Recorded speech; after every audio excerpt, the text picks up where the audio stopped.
मित्रों, welcome my YouTube channel study of Hindi.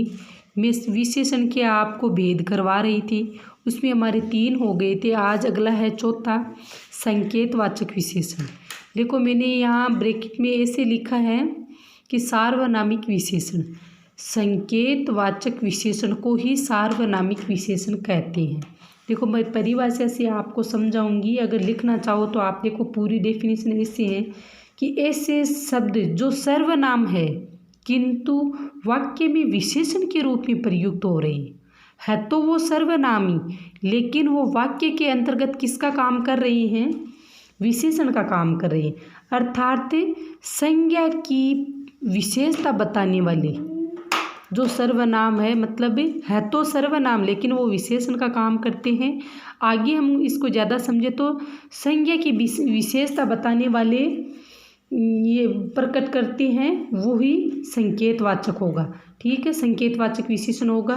मूल रूप से है सर्वनाम लेकिन ये विशेषण का कार्य कर रही है। इसको हमें सार्वनामिक, सर्वनाम है इसीलिए इसको सार्वनामिक विशेषण भी नाम दिया है।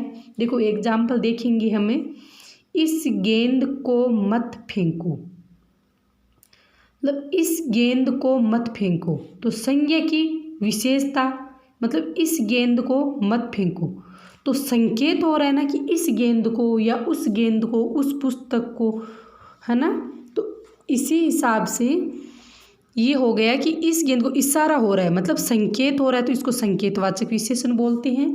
और सर्वनाम का काम भी कर रहा है कि ये देखो सर्वनाम की जगह भी है कि उस पुस्तक को, तो अपन इसको हटाए तो ऐसे भी हो सकता है कि उसको मत फेंको या उसको पढ़ो, है ना।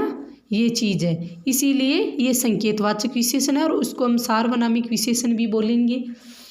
ठीक है, अब देखो इस गेंद को मत फेंको, उस पुस्तक को पढ़ो, कोई सज्जन आए हैं, तो इन वाक्यों में इस, उस और कोई शब्द है वो सार्वनामिक या संकेतवाचक विशेषण होंगे। ठीक है, अगला हम देखते हैं व्यक्तिवाचक विशेषण। देखो व्यक्तिवाचक विशेषण मतलब स्पेशल, मैंने आपको बताया था ना कि संज्ञा के अंतर्गत व्यक्तिवाचक संज्ञा होती है। सेम वही चीज़ है कि ये मूल रूप से तो व्यक्तिवाचक संज्ञा ही है लेकिन विशेषण का काम करती है इन वाक्यों में, किंतु विशेषण का कार्य करेंगे। जो मूल रूप से व्यक्तिवाचक संज्ञा किंतु वाक्य में विशेषण का कार्य कर रहे हैं उन्हें व्यक्तिवाचक विशेषण बोलते हैं। स्वयं है संज्ञा लेकिन किसी वाक्य में वो संज्ञा का काम न करके मतलब उसकी विशेषता बता रही हैं। देखो मैं एग्जाम्पल से समझाऊंगी तो आपको अच्छे से समझ में आएगा।